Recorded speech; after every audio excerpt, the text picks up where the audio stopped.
ফেসবুকের 5টি শর্ত পূরণ করলেই আপনি কন্টেন্ট মনিটাইজেশন সেটআপ পাবেন।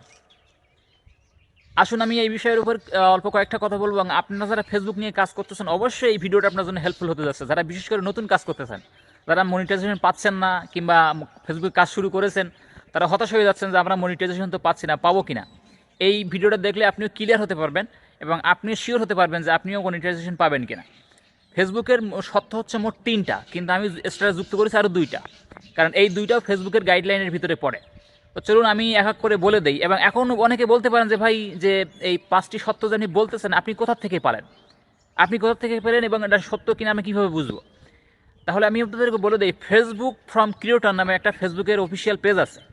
ওই পেজে আপনার ফেসবুকের বিভিন্ন আপডেটগুলো দিয়ে থাকে, আপনি ওখান থেকে দেখে নিতে পারেন।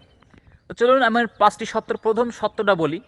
আপনি যে ভিডিওটা করবেন সেই ভিডিওটা যেন কোনো বিষয়বস্তুর উপর হতে হয়, যে কোনো একটা বিষয়বস্তু মৌলিক গল্পের উপরে হয়। কারণ মৌলিক গল্প বললাম কেন, বিষয়বস্তু বললাম কেন, অনেকে ভিডিও করে এমন যে আপনি একটা ভিডিও করতেছি কিন্তু ভিডিওর কোনো বিষয়বস্তু নেই, ভিডিওর কোনো মৌলিক গল্প নেই।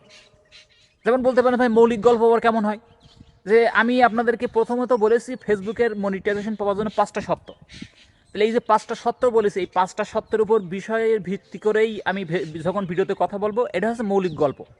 যে একটা যে কোনো বিষয়ের ওপর কথা বলবেন। এমন এমন ফেসবুকের হোক ইউটিউবের হোক এমন এমন ক্রিয়েটররা আছে যারা একটা বিষয় নিয়ে ভিডিও করে, কিন্তু কী বিষয় নিয়ে ভিডিও করে সেটা ক্লিয়ার করা যায় না, কিংবা ক্লিয়ার হয় না। আপনি যে বিষয়টা নিয়ে ভিডিও করবেন সেই বিষয়টা যেন ক্লিয়ার থাকে। কোন বিষয়টার ওপর? এটা হচ্ছে মৌলিক গল্প বা বিষয়বস্তু। যে বিষয়ের উপর ভিডিও করবেন সেই বিষয়টা যেন আপনার ক্লিয়ার থাকে। প্রথম সত্য হচ্ছে এটা, এবং আপনার কথাগুলো স্পষ্টভাবে ক্লিয়ার থাকে, আপনার কথাগুলো যেন মানুষ বুঝতে পারে। এটা হচ্ছে প্রথম সত্য। দ্বিতীয় সত্য হচ্ছে sensitive content, reuse content, violation, মানে সহিংসতামূলক কন্টেন্ট, এসব কন্টেন্ট দেওয়া যাবে না। এসব কন্টেন্টগুলো যখন দিবেন তখন আপনার ফেসবুকের আপনি মনিটাইজেশন পাবেন না। আপনার পেজে লক্ষ লক্ষ ভিউ হতে পারে, ফলোয়ার হতে পারে, কিন্তু মনিটাইজেশন পাবেন না। দ্বিতীয় সত্য। তৃতীয় সত্যটা খুবই সহজ, আর এই সত্যটা হচ্ছে এই, যে আপনি যে দেশ থেকে ফেসবুক পেজ চালাচ্ছেন বা যে দেশ থেকে মনিটাইজেশন পাওয়ার জন্য আপনি কাজ করতেছেন, সেই দেশটা অবশ্যই এলিজিবল হওয়া লাগবে। মানে সেই দেশে ফেসবুক মনিটাইজেশন দেয় কিনা। তো অবশ্যই বাংলাদেশে আছে, ইন্ডিয়া আছে, এভাবে যে দেশে মনিটাইজেশন দেয় সে দেশ থেকে যদি আপনি ফেসবুক পেজ চালান অবশ্যই আপনি মনিটাইজেশন পাবেন। প্রথমত সত্য এই 3টা, আর এর সঙ্গে 2টা যুক্ত করেছে হচ্ছে এই, যে আপনাকে ফেসবুকের গাইডলাইন অবশ্যই মানতে হবে। আপনি কোন ধরনের ভিডিও দিতে পারবেন, কোন ধরনের ভিডিও দিতে পারবেন না, আপনি কোন ধরনের ছবি দিতে পারবেন, কোন ধরনের ছবি দিতে পারবেন না। আপনি একটা ভিডিওতে কমেন্ট করতেছেন, কমেন্টটা যেন অবশ্যই উস্কানিমূলক না হয়, কিংবা কারোর উপরে যেন আক্রমণাত্মক কমেন্ট না হয়। এভাবে করে আপনার গাইডলাইনটা ফলো করতে হবে। 14 নম্বর সত্য। আর 5ম নম্বর সত্য হচ্ছে এটাই, যে আপনি নিয়মিত কাজ করতে হবে। অনেকে আছে যে এমন আছে, অনেকে প্রিয় ভাই বোন এমন আছে যে সপ্তাহে 1 বা 2 দিন, 1 বা 2-3 দিন কাজ করে, 2-3 দিন 4 দিন 5 দিন খবর নাই। আবার কেউ 2-5 দিন কাজ করে 1 মাস খবর নেই।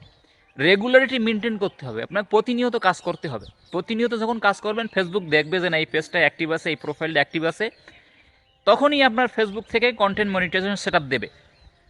আর কন্টেন্ট মনিটাইজেশন সেটআপ পাওয়ার ক্ষেত্রে আপনার হতাশ হওয়ার কোনো প্রয়োজন নাই, যে আমার পেজে ভিউ হচ্ছে না, ভিডিওতে ভিউ আসতেছে না, তাহলে আমি কী করে মনিটাইজেশন পাবো? আসলে মনিটাইজেশন পাওয়ার জন্য ভিউর কোনো শর্ত নেই, ফলোয়ার ভিউ এগুলো কোনো শর্ত না। আপনার শর্ত হচ্ছে রেগুলারিটি মেনটেন করে এই প্রসেসগুলো, যে 5টার কথা বললাম, এই 5টা বিষয় যখন আপনি খেয়াল করে ভিডিও তৈরি করবেন, ফেসবুক যখন দেখবে যে আপনি পাওয়ার উপযুক্ত হয়ে গেছেন, ফেসবুক আপনাকে মনিটাইজেশন দিয়ে দেবে। আরেকটা কথা হচ্ছে এই, অনেকে বলে যে ভাই আমার তো ভিউ আছে, ফলোয়ার আছে, আমি সব কিছু মেনে কাজ করি, তারপর আমার কন্টেন্ট মনিটাইজেশন আস্তে আস্তে না কেন? দেখেন ফেসবুক তো প্রত্যেকটা প্রোফাইল চেক করে না। ফেসবুক দেখা যাচ্ছে কিছুদিন পর পর লক্ষ লক্ষ আইডি একসাথে টান দেয়। একসাথে টান দিয়ে ফেসবুকের অ্যালগোরিদম দেখে যে সবগুলো প্রসেস ঠিক আছে কিনা, আপনার এই যে সমস্ত সত্যগুলো বললাম সেই সত্যগুলো মেনে কাজ করতেছে কিনা। যে লক্ষ লক্ষ লক্ষ লক্ষ আইডি একসঙ্গে টান দিয়ে দেখে যে কোন আইডিগুলো সত্য মেনে কাজ করতেছে। যখন মনে হয় যে না এই আইডিগুলো, এই পেজগুলো, এই প্রোফাইলগুলো সত্য মেনে কাজ করতেছে, এগুলো কন্টেন্ট মনিটাইজেশন দেওয়ার মতো উপযুক্ত হয়েছে, তখন ফেসবুক তাদেরকে কন্টেন্ট মনিটাইজেশন সেটআপ দিয়ে দেয়। আশা করি আমার এই ছোট্ট ভিডিওটা দেখে বুঝতে পেরেছেন। আর যদি বুঝতে কষ্ট হয় আমার কমেন্টে কমেন্ট করবেন, ইনশাল্লাহ আমি আপনাদের সঙ্গে সরাসরি, আর যদি সম্ভব হয় আমার হোয়াটসঅ্যাপ যোগাযোগ করতে পারেন, আমি আপনাদের সঙ্গে বলে দেবো ইনশাআল্লাহ। আমার জন্য দোয়া করবেন এবং আমার পেজ এবং প্রোফাইল আমার ইউটিউব চ্যানেলের সঙ্গে যুক্ত থাকবেন, আশা করি ইনশাআল্লাহ। আল্লাহ হাফেজ।